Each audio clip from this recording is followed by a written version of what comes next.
கர்த்தருக்கு ஸ்தோத்திரம். நான் நிற்பதும் நிர்மூலம் ஆகாத இருந்து கர்த்தரோட கிருபை. நான் ஏற்பட ரட்சிக்கப்பட்டது வந்து முதலாவது வந்து எனக்கு ஜுரம் வந்தது. ஜுரம் வந்து கேஎம்ஸில் அட்மிட் ஆகி நல்லாகி நான் வீட்டுக்கு வந்துட்டேன். வீட்டுக்கு வந்த பிறகு 2 நாள் வீட்டில் இருந்தேன். திருப்பி ஒரு மழக்கமாக நெஞ்சு வெளி வர மாதிரி இருந்தது. ஹாஸ்பிட்டலுக்கு திருப்பி கூட்டு போனோம். போயிட்டு வீட்டை விட்டு வெளியே போனால் நல்லா இருப்பேன், ஹாஸ்பிட்டலில் நீ நல்லா இருக்கிறமான்னு சொல்லிட்டு வீட்டுக்கு அனுப்புவோம். திருப்பி வீட்டுக்கு வந்தால் திருப்பி அதே மாதிரி ஆகும். திருப்பி 2வது வாட்டி வீட்டுக்கு போனாங்க, திருப்பி அதே மாதிரி ஆச்சு. இப்போ 3வது வாட்டி அப்போ வந்து வீடு அனுக்கிறவங்க சொன்னாங்க, இது ஏதோ காற்று சங்கதி மாதிரி இருக்குது அப்படின்னு சொல்லிட்டு சொன்னாங்க. அப்போ வந்து திடீர் நகரில் ஒருத்தவங்க குறி சொல்கிறவங்க இருக்கிறாங்க. அவங்கள கூட்டிங்க வந்து எங்கள் வீட்டுக்கார் வந்து கேட்டப்போ அவங்க மேலே ஏதோ காற்று சங்கதிக்குது, இது எங்களால் முடியாது, வெளியே இருந்து ஆள் கூட்டு வரணும் அப்படின்னு சொன்னாங்க. அப்போ ஆள் வந்தாங்க, திருநங்கை வந்துச்சு. வந்து அவங்க வந்து இது வெளியே அனுப்பணும்னா 30,000 ஆகும் அப்படின்னு சொல்லிட்டு ஒரே நைட்டு எங்கள் வீட்டுக்காரர் 30,000 எங்கள் கையில் இல்லை அப்படின்னு சொன்னப்போ 25,000 ஒரே நைட்டு 25,000 கொடுத்து ஏதோ பண்ணாங்க. பண்ணி சரியாக பண்ணிவிட்டு அவங்க போயிட்டாங்க. இது நல்லா ஆகிடும்னு சொல்லிட்டு போயிட்டாங்க. மறுநாள் மதியமாக வந்து திருப்பி அதே மாதிரி ஆயிடுச்சு. அவங்கள கூப்பிட்டு நாங்கள் சொன்னப்போ இல்லை நான் வெளியே போகக்கூடாதுன்னு சொன்னேன். அவங்க வெளியே போயிட்டாங்க, அதனால தான் திருப்பி வந்துச்சுன்னு சொல்லி சொன்னாங்க. அப்போது வந்து அவர் வந்து அந்த திருநங்கை வந்து என்னை அவ்வளோ அடிப்பாங்க. அந்த பெரும்பு வச்சுருப்பாங்க, அந்த பெரும்பால் அவ்வளோ அடிப்பாங்க. அடித்து அவன் உடம்பு ஃபுல்லாக ரத்தம் கட்டி அந்த வழியில் தாங்க முடியாத அழுது. அப்போ எங்கள் அண்ணன் ஊர்லேருந்து வந்து இது இங்கே இருந்தால் சரி வரான்னு சொல்லிட்டு ஊருக்கு இட்டும் போயிட்டாரு. ஊருக்கு இட்டும் போய் எங்கள் அண்ணனுக்கு யாரோ சொல்லியிருக்கிறாங்க, அச்சர் பக்கத்தில் காவக்காடு கோயிலுன்னு சொல்லிட்டு அங்கே இட்டும் போயிட்டு 2 மாதம் நாங்கள் தங்க வச்சாங்க. அந்த டைமில் என் பிள்ளைங்களை மறந்தேன், என் குடும்பத்தை மறந்தேன். என் பிள்ளைங்களை கூட என் கையில் கொடுக்கல, எங்கேயோ நின்று என் பிள்ளைங்களை என் கையில் காட்டினாங்க. அப்போ அந்த கோயில் வந்து 2 மாதம் தங்கினேன்.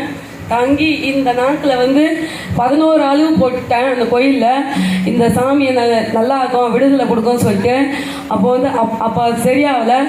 10,000 பேய் ஓட்டுறது காட்டினேன், 10,000 கழுப்பு எடுக்க காட்டினேன், 10,000 சாமி இறக்க காட்டினேன். அப்போ அந்த சாமி இறக்கி பொம்பளை சாமி இறக்குனா திருப்பி இது வந்துடும் அப்படின்னு சொல்லிட்டு ஆம்பளை சாமி இறக்கணும்னு சொல்லிட்டு யாரோ சொன்னாங்க சொல்லிட்டு எங்கள் வீட்டுக்காரர் ஆம்பளை சாமி இறக்குனாரு. இறக்கி வீட்டுக்கிட்டு வந்தாங்க. வீட்டுக்கிட்டு வந்தப்போ நீ பழைய வீட்டுக்கு போகக்கூடாது அப்படின்னு சொல்லிட்டு சொன்னாங்க. எங்கள் வீட்டுக்கார் வேறு வீடு பார்த்து என்னை வேறு வீட்டுக்கிட்டு போனார். 2 நாள் தான் இங்கே மெட்ராஸுக்கு வந்து 2 நாள் தான் இருந்தேன். திருப்பி எப்போ போல் அது மாதிரி ஆயிடுச்சு. திருப்பி எங்கள் அண்ணன் ஊருக்கு கூட்டும் போயிடுச்சு.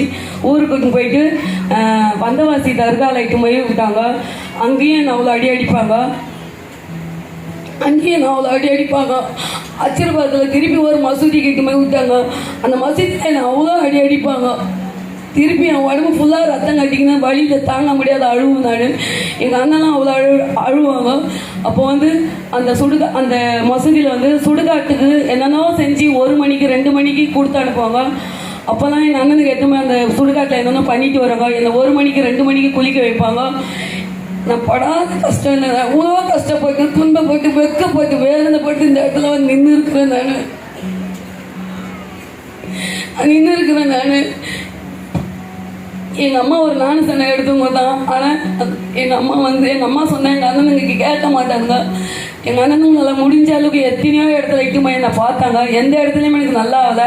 அப்போ வந்து எங்கள் அப்பா லாஸ்ட்டில் சொன்னார், மே மாதம் முடிஞ்சு ஜூன் ஸ்கூல் திறக்க போகிறாங்க, நான் இதோட சென்னையே மறந்துட வேண்டியதான், என் வாழ்க்கையே முடிஞ்சு போச்சு அப்படின்னு சொல்லிட்டு நான் அழுவும் நான் என் பிள்ளைங்களை மறந்துட்டு. அப்போ எங்கள் அப்பா சொன்னார், அம்மா அண்ணனுங்க முடிஞ்சு எவ்வளோ உன்னை பார்த்துட்டாங்கம்மா, நீ வந்து இதோட ஏசு நம்பி நீ போம்மா, உன்னை வாழ வச்சாலும் அவரு, உன்னை எடுத்துக்கினாலும் அவருமா சொல்லி எங்கள் அப்பா சொல்லி என்னை அனுப்பிச்சாரு. எங்கள் அம்மா வந்து முதல்ல அந்த சர்ச்சைக்கு என்னை இட்டு போனாங்க. அப்போ வந்து அந்த சர்ச்சில் வந்து நான் போய் உக்காந்துங்கிறப்போ எனக்கு ஒரு வார்த்தை வந்தது, நானும் இன்னும் விட்டு விலகுதும்னு உன்னை கைவிடுவதும்னு சொல்லிட்டு ஒரு வார்த்தை வந்தது. அப்போ அந்த வார்த்தையோட அர்த்தம் எனக்கு புரியல. அப்போ அந்த வார்த்தையோட அர்த்தம் புரியல. அதோடு நான் வந்து அழுதுனே தான் நான் வந்து சென்னைக்கு வந்து எத்தனையோ சபைக்கு நான் போனேன். எந்த சபையிலும் எனக்கு திருப்தி ஆகலை. அப்போ எங்கே போகிறதுன்னு தெரியாத காலிங்க நின்றப்போ தான் எங்கள் அக்கா வந்து, வா இங்கே இந்த மாதிரி ஐநாவரத்தில் என்ன ஜபம் நடக்குது, நம்ம திடீர் நகரில் இருக்க சபை தான் சொல்லிட்டு என்னை கொண்டு வந்தாங்க. அந்த சபையில் நாங்கள் வந்து உட்காந்துருக்கப்போ இதே வார்த்தை எனக்கு வந்தது, திருப்பி உன்னை விட்டு விலகுதும் உன்னை கைவிடுதும்னு சொல்லிட்டு எனக்கு அந்த வார்த்தை வந்தது. அப்போ தான் அந்த வார்த்தை மூலமாக இந்த ஏசப்பா என்கிட்ட பேசினா நான் உணர்ந்தேன். நான் அந்த ஜபத்துக்கு நான் வர என்னை நாத்திகமா ஆராதனை வர கொஞ்சம் கொஞ்சமாக என்னை விட்டு போச்சு.